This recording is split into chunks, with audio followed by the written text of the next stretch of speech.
Welcome to our listeners and viewers around the world to the Enlightenment podcast.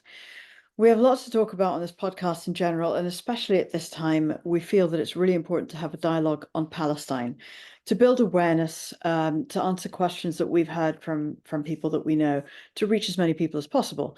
Today, we will be covering the Nakba, usually referred to as the catastrophe by the Palestinians. So, Hanan, let's jump right in. What led to this? Okay, so we covered the Christian and Jewish Zionists in our second podcast, and Jewish Zionism became really official around the 19th century, towards the end of the 19th century, and it was led by European Jews who decided to establish a Jewish national home to take over Palestine. So then they created a very detailed and long-term plan, and nothing was really going to stop them, including ethnically cleansing the indigenous Palestinian people from their home, from their land, and taking over Palestine. So it's just going back a bit. Yeah, and sources for all of this come from very well documented quotes from the Zionist leadership themselves, and we highly recommend the Israeli historian Ilan Pape's book if you want to look into this more. Hanan, the Zionists had many avenues that they were working at this point, didn't they?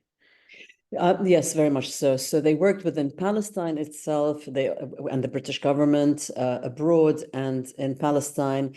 And it led to the Balfour Declaration in 1917 by working with the British government, as we discussed in an earlier episode. But they also lobbied the US, Western governments, and eventually when the UN became official and established, they also lobbied the UN as well. So at multi-levels, multi-throng.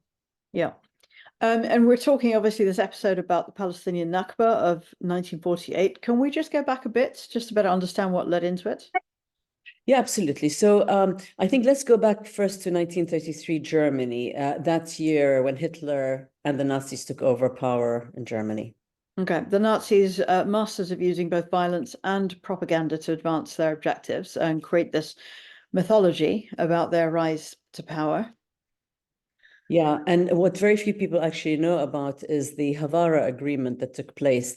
And that was an agreement between Nazi Germany and the German Zionist Federation.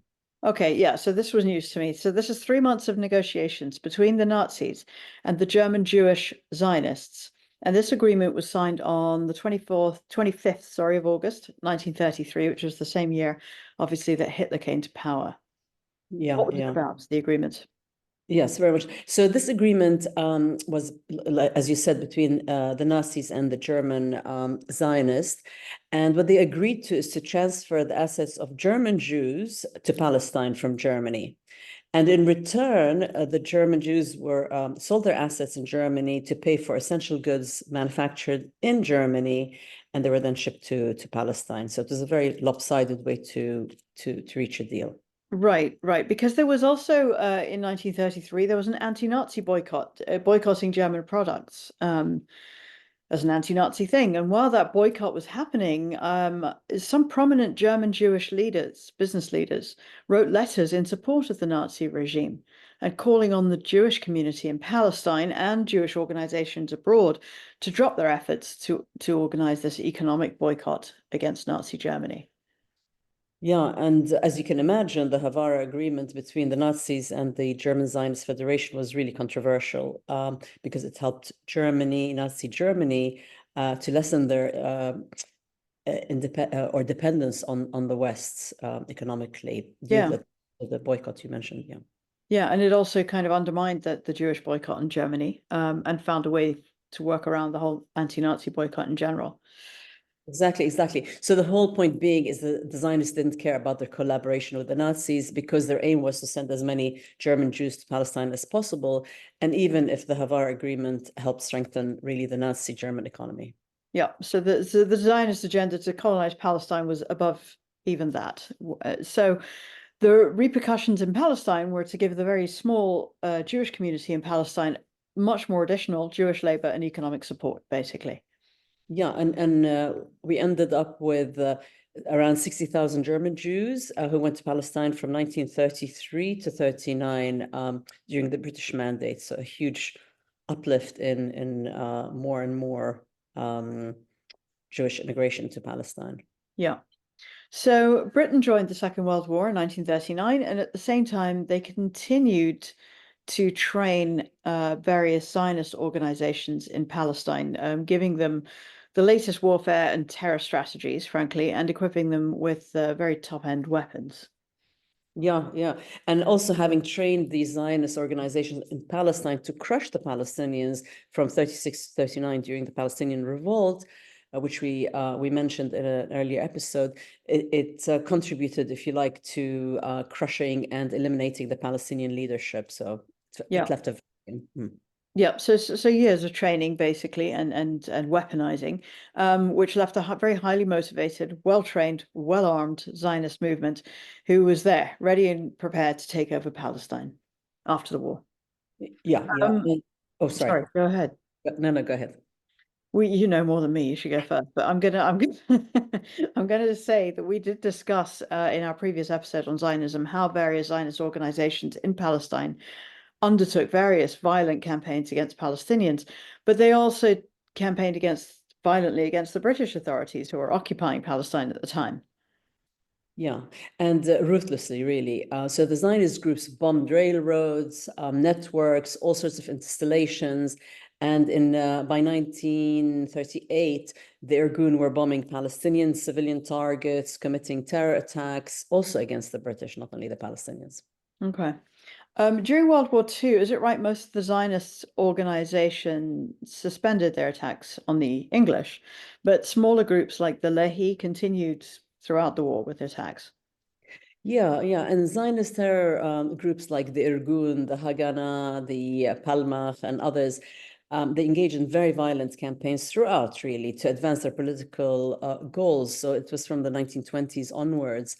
And this sort of has gone throughout the colonization of Palestine by Zionists. And this continued during the two intifadas. We see it now live at a mass scale today through social media, and yeah, unfortunately.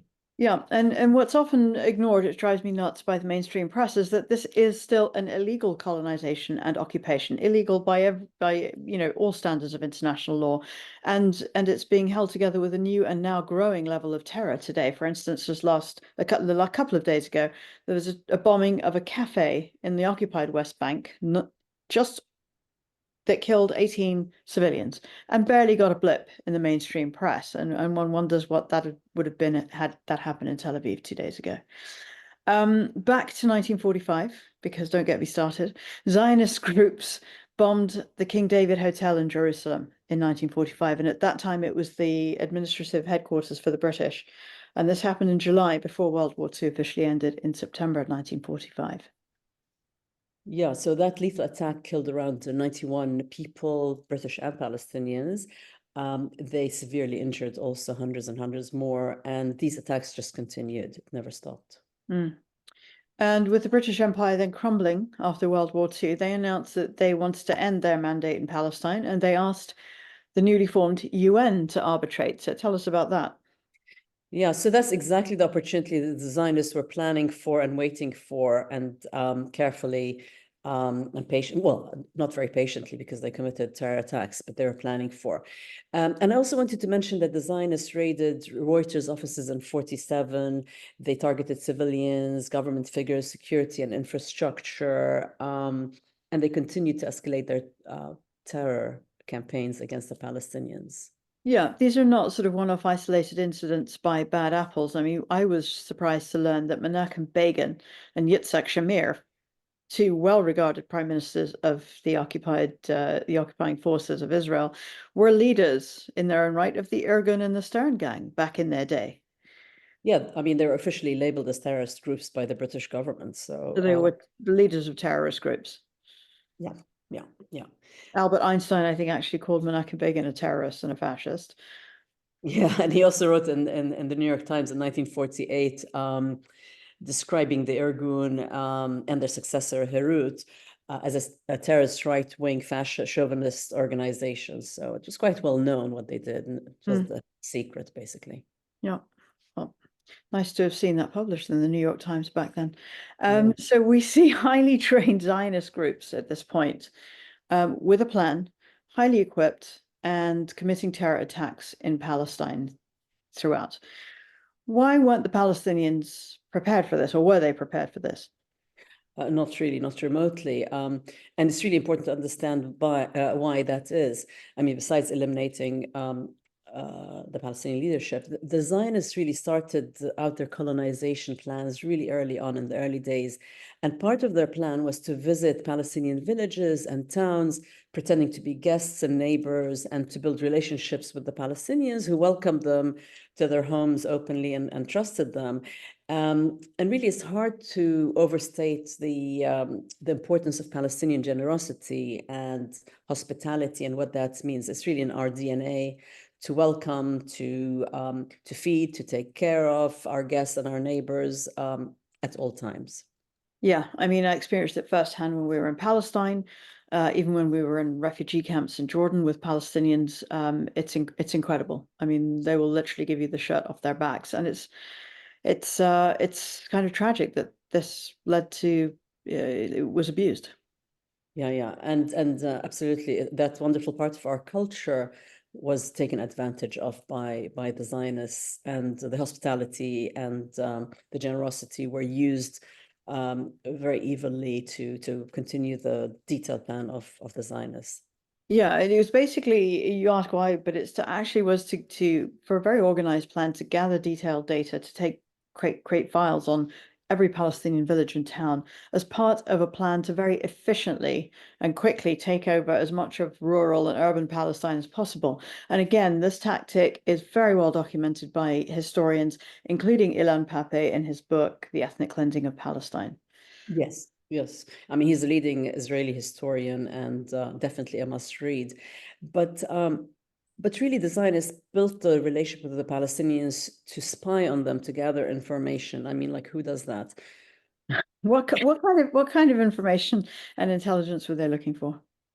Anything that would make it easier for them to take over Palestine. So, just to give you an example, they found out who the leaders were of each, what are the entry points, the weak points of villages and towns, the best way to attack them when the time was right.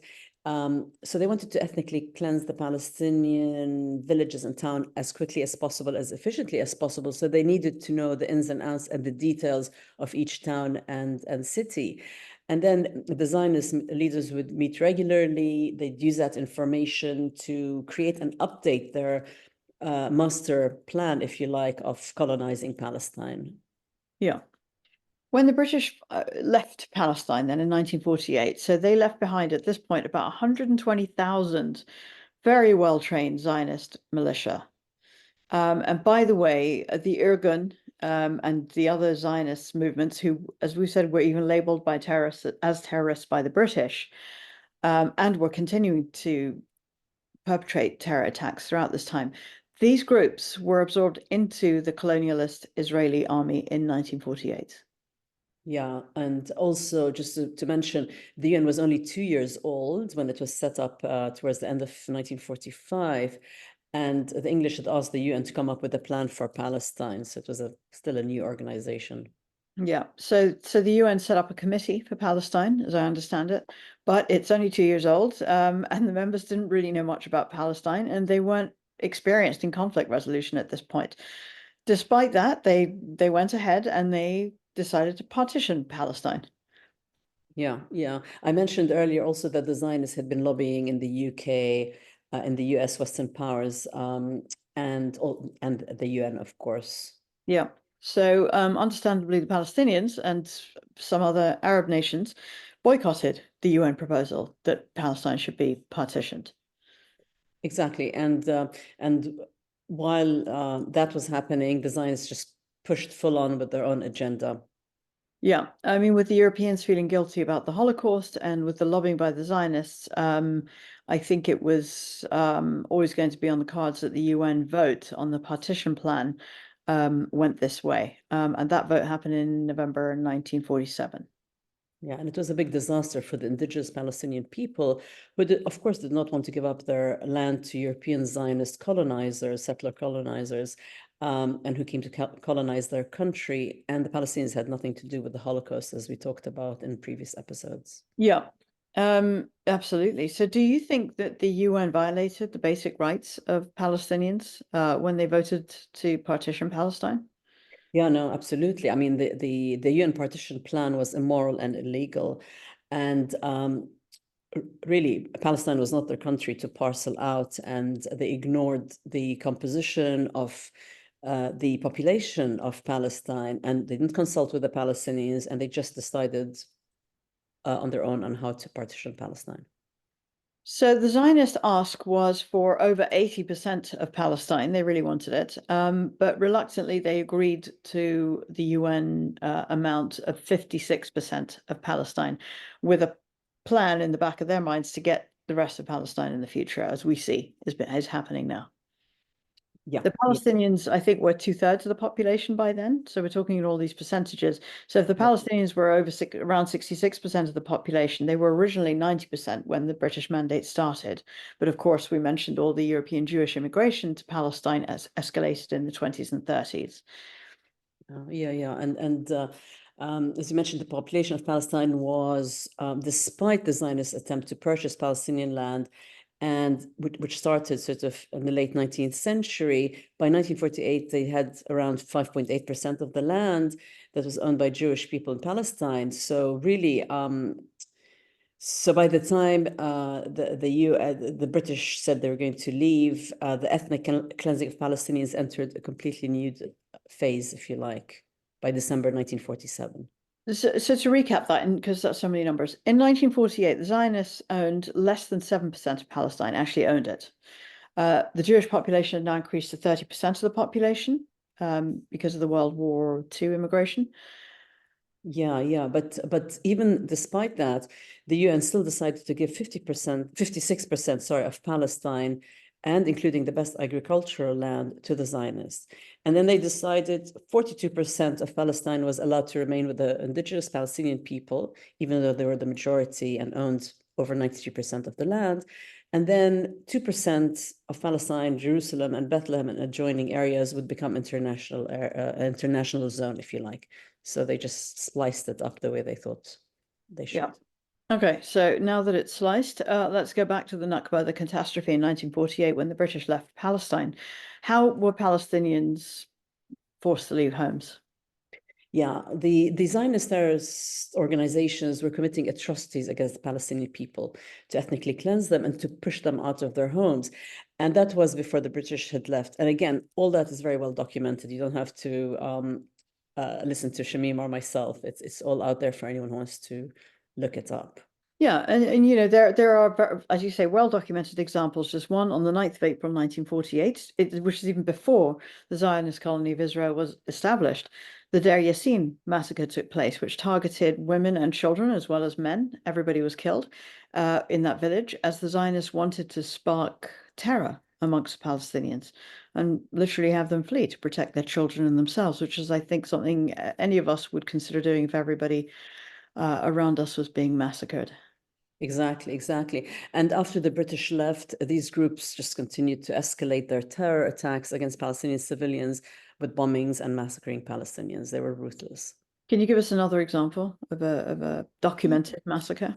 Yeah, a lid is another example. So after the Zionists occupied the lid, they brutally massacred around 426 women, men, and children, and around 176 of them were slaughtered in the city's main mosque. Yeah. So, And yeah. yeah, and another example in the village of Tantura, which is near Haifa, where your mom was born. Yeah, yeah, that's in the north of Palestine. And even after the Palestinians had surrendered in Tantura in May 1948, over 200 Palestinians were massacred. And most of the village was either destroyed and the Palestinian residents were expelled. So it doesn't matter if you surrender or you fight or whatever, they end up massacring and expelling Mm. the Palestinians. And very much as we're seeing in Gaza, if they're lucky, they're in Gaza, but they created just communal mass graves of the Palestinians they slaughtered in Tantura, and then they built a kibbutz and a beach resort on the site of that depopulated village, which is something to think about if you're planning your holiday. There's a documentary on Tantura and all the massacres in Palestine, and again, well documented for anybody who wants to look further into it. Yeah, yeah, and the Zionist massacres continued. Many more Palestinian villages and towns were wiped out, or there were mass executions against Palestinians. There was torture. They killed them in their homes, in their streets. They lined them up and shot them. Women were raped and killed. So all that nobody likes to talk about, but it's happened. It continued to happen, and now we're seeing it happen even more. So it was quite brutal and quite barbaric. Yeah. And the reason we won't give many more examples is this. There were around 530 Palestinian villages which were completely destroyed or terrorized or subjected to horrific violence. So if you've just listened to 2 or 3 examples, imagine that times 530. And this, of course, drove indigenous Palestinians into exile wherever they could escape to save their lives. Yeah, yeah. And really that ended up with around just over 750,000 Palestinians who were expelled from their homes and their land, and they became refugees in countries all over the area and the world, including the West Bank and Gaza. Okay, so there's this myth, and I know it from Jewish American friends that I've known when I was much younger, that a lot of Jews all over the world are taught that there was this land without a people. It's a lie. 750,000 Palestinian people just in 1948, that Nakba, expelled, murdered, terrorized out of their homes, and never allowed to this day to return back to their own homes, their own ancestral lands, their own country, despite international law allowing for a right of return. Your mom and her family, examples that we have firsthand, were unable to go back, as we talked about in episode 1. Yeah, yeah, and the Palestinians have had this lived experience, and that's why we refer to this as the Nakba, or the catastrophe. It was quite Yeah. devastating. Yeah. Yeah, and a trauma that stays on for generations. Did the Zionists take the 56% of Palestine that the UN allocated to them? No, no, of course not. So they ended You up. knew that. That's why I was asking. But hey, Exactly. Not only that they shouldn't have taken 56% to begin with, but anyway, so they end up taking 78% of the land of Palestine in 1948. yeah, But I just want to be clear, it wasn't for the UN to give Palestine or for the British or anyone else. It was for the Palestinians to decide their fate. But anyhow, moving forward. So yes, the Zionists did colonize 78% of Palestine, and from that part of Palestine, 85% of the Palestinian population were ethnically cleansed and forced out from their land and their home. So in 1948, the ethnic cleansing of Palestine continued, and it went to, as I said earlier, to a whole new level, and it produced the first big wave of Palestinian refugees. yeah. And then, of course, even more Palestinians were forced out in 1967, but we'll cover that in our next episode. Yeah, yeah, we call that al-Naqsa. The problem is the ideology of Zionism itself is really the root cause of that produced the Palestinian Nakba. It's like there's no two ways about it. It's their ideology. Well, that's right. It calls for an exclusively Jewish state. And the few Palestinians who then stayed in Palestine, in the 78% of the land that the Zionists colonized, those Palestinians ended up living under Israeli military law until 1966, is correct? Despite becoming Israeli citizens. Yeah, yeah, it didn't matter. And even now, they're not treated as they don't have as many rights or freedoms, and they're looked down upon and so on. But anyway, today, those Palestinians, both Muslim and Christian, who remained, are around 2 million, and they're around 21% of the Israeli population. Yeah, and just to clarify, sorry, just to go back, when we were saying that the Palestinians lived under Israeli military law till 1966, nobody else was living under Israeli military law, i.e., the Jews in Palestine. It was just them. Yes, it was just them. All right, Absolutely. so a clear apartheid situation. Oh, 100%. Okay. We'll cover apartheid in other episodes as well. You're just teasing people now. It's going to be just running, not walking. In an earlier episode, we mentioned the Zionist Hasbara, which is their propaganda. and how they refer to Palestinians as Israeli Arabs. I noticed this when we were there, and I asked you about it. And the intent, it seems, is to eliminate reference to Palestine, to erase Palestinian identity. Yeah, very much so. The Zionist project of Israel was constructed really on the ruins of Palestinian people, their land, and through the dispossession and the ethnic cleansing of Palestinians. So it was very much so. It's a propaganda. Well, their propaganda worked with the machine and their master plan. Okay. So, nobody wants to start a country based on ethnic cleansing, or at least have it known that they've started a country based on ethnic cleansing. It's just not great PR, I'm assuming. So through Hasbara, they tried to make it sound as if Palestinians were being asked to leave, maybe by other Arab states, but really committing atrocities, well documented, to terrify them into going. And this is really the ethnic cleansing playbook. Um, Okay, we'll move from ethnic cleansing. Let's talk about pine trees. Hanan, why are there so many pine trees in Palestine? Well, they're not really surviving, but yeah. So to make the European Zionist settlers feel more at home in Palestine because they're European, and in Europe you have a lot of pine trees. Palestine is in West Asia. Some people refer to it as the Middle East. It's West Asia. So the Zionists brought in and planted over 250 million pine trees while destroying the olive trees, which are indigenous to Palestine, to make the European settlers feel more comfortable, more at home. And also at the same time, they erased a lot of Palestinian villages to plant their trees and to kind of eliminate the history of Palestine and the land, the Even though terroir. they were living in West Asia, they considered themselves still European rather than Asian or Mhm. Middle Eastern at that time. A colonial racist perspective, I would like to say. Certainly it seems like there was this idea of looking down on Palestinians and Arabs as lesser than. Yeah, very much so. I mean, the essence of the colonial state of Israel is Jewish supremacy. So it's a settler colonial apartheid ethno state, and it was founded on the ethnic cleansing of the indigenous Palestinian people. So it's a state that openly dehumanizes not only Palestinians but Arabs and Muslims in general. So yeah. Yeah, I mean, we don't have to go far. Just recently, for Yoav Gallant, the defense minister, referring to Palestinians as human animals, and of course, we have mass forced starvation, and bombings, just every day killing civilians by the score, still continuing in Gaza and Lebanon. Yeah, and we're seeing that a Palestinian life or a Lebanese life doesn't have the same weight for the Western media, press, and governments, sadly. But thankfully, young people, and thank God for young people in the world are waking up. People are waking up to the truth, and they're finding out for themselves really the history and the current reality, because it all ties in, doesn't it?